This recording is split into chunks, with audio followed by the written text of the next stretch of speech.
Hi guys, alors bienvenue dans cette seconde vidéo de cette série sur Git.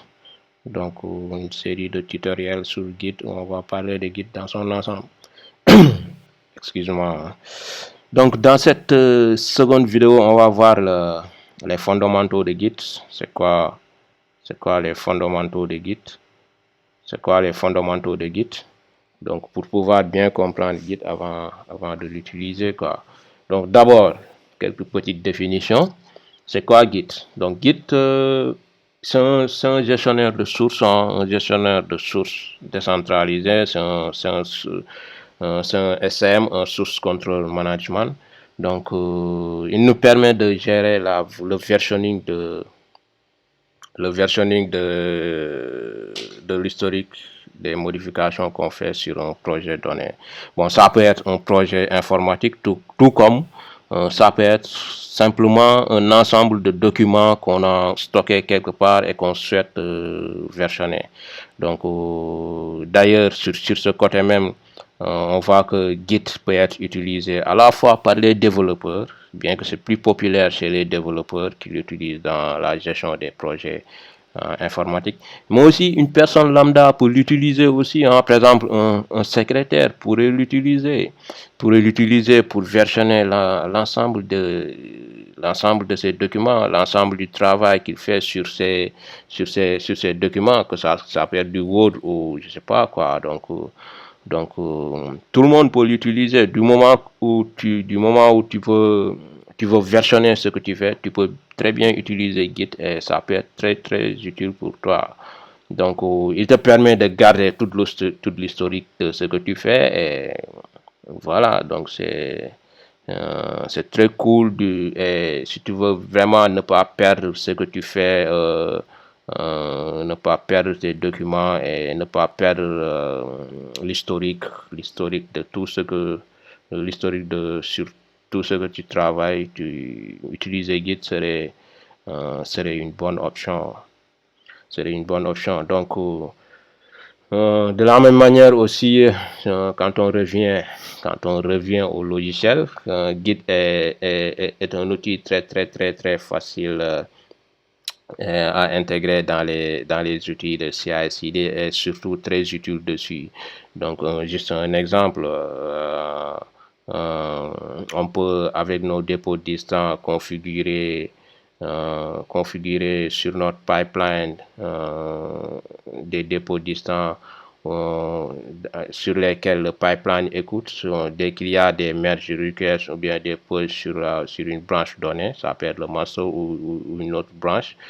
Dès qu'il y a une push sur une branche donnée, il déclenche des jobs CI qui peuvent se faire sur Jenkins ou autre chose. Il déclenche des jobs qui exécute les tests et fait tout ce qu'il faut jusqu'à la génération même d'un artefact ou bien d'une image de code qu'on dépose quelque part, ce genre de truc. Donc sur ce côté aussi, Git est très très très utile. Donc c'est ça. Hein. Donc on en vient là aux fondamentaux. Donc lorsque je vous disais que cette vidéo est la plus importante de toutes, je parlais de ces trois concepts de Git qui sont le working tree, l'index ou staging et le hit. Donc comprendre ces trois états de Git vous permettra vraiment de savoir ce que tu fais, de savoir ce que fait chaque commande. Moi, ça m'a vraiment, vraiment, vraiment beaucoup aidé lorsque je me suis penché dessus sur ce côté. Donc, avant, je ne l'avais pas fait, mais lorsque j'ai vu ça, ça m'a beaucoup aidé. Donc, par exemple, là, pour donner des exemples, on a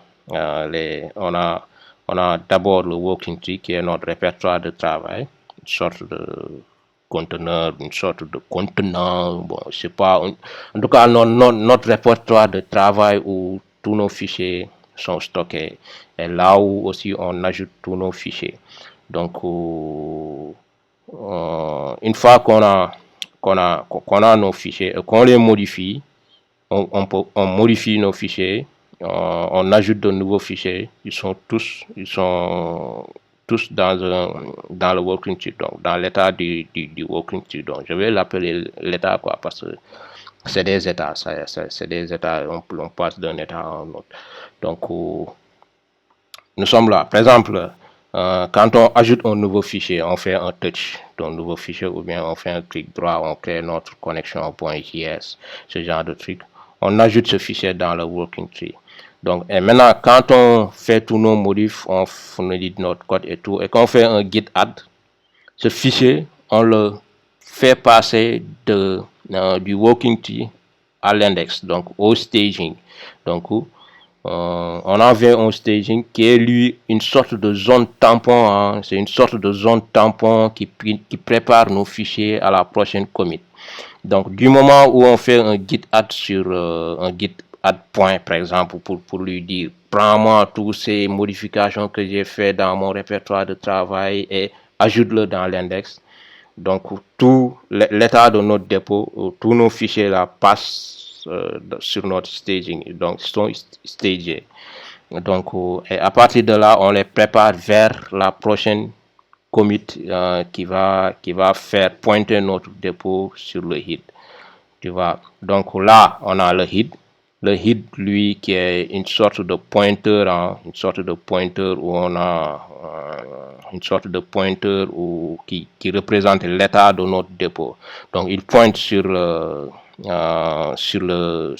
branche courante, ou bien le dernier commit de la branche courante. Voilà. Donc ça, c'est le head. Donc là, on a les trois états de notre dépôt Git. On a le working tree, l'index et le head. Et pour donner des exemples, on a donné l'exemple du git add qui fait passer les fichiers du working tree à notre staging, à notre index. Un exemple sur une commande qui modifie l'index, c'est par exemple git reset. Quand on fait un git reset, quand on travaille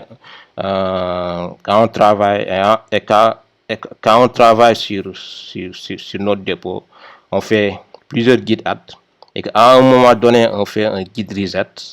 Il va prendre toutes ces modifications là qu'on avait fait, tous ces fichiers qui étaient dans le staging, il les repasse dans un état du working tree, comme si on n'avait pas fait de git add. Ça, c'est le git reset simple qui le fait. Mais quand on fait un git reset hard, il va non seulement, ça c'est à éviter, hein, c'est pas à recommander un git reset hard. Donc, mais quand on le fait, c'est juste pour expliquer, mais quand on le fait c'est à éviter. Ça peut être utile des fois, mais c'est à éviter. Donc, pour en revenir, quand on fait un git reset hard, il va non seulement supprimer ces modifications du staging, mais aussi les supprimer de notre working tree. Donc, on va perdre tout ce qu'on avait fait avec le git reset hard. Donc, c'est pourquoi il faut être prudent avant de le faire et en avoir besoin vraiment pour le faire, quoi. Donc là, c'était un exemple de commande qui modifie l'état de l'index. Un exemple de commande qui modifie l'état du head, c'est par exemple un git checkout, un numéro de commit. Quand on fait un git checkout et on donne un ID de commit, là, on déplace notre head on le déplace de l'état courant, on le déplace de la dernière commit, de son état courant, vers cette ID de commit qu'on a un ID de commit qu'on lui a spécifié dans le git checkout. Donc là aussi, c'est un exemple de commande qui modifie l'état du dépôt à partir du head. Donc là, vous voyez que en fonction des commandes qu'on saisit, et en fonction de ces trois concepts, on manipule un état donné parmi ces trois états, quoi. Donc les comprendre vraiment vous aidera à bien utiliser Git et à savoir toujours ce que vous faites avec vos commandes. D'ailleurs, la majeure partie des commandes qu'on va taper sur Git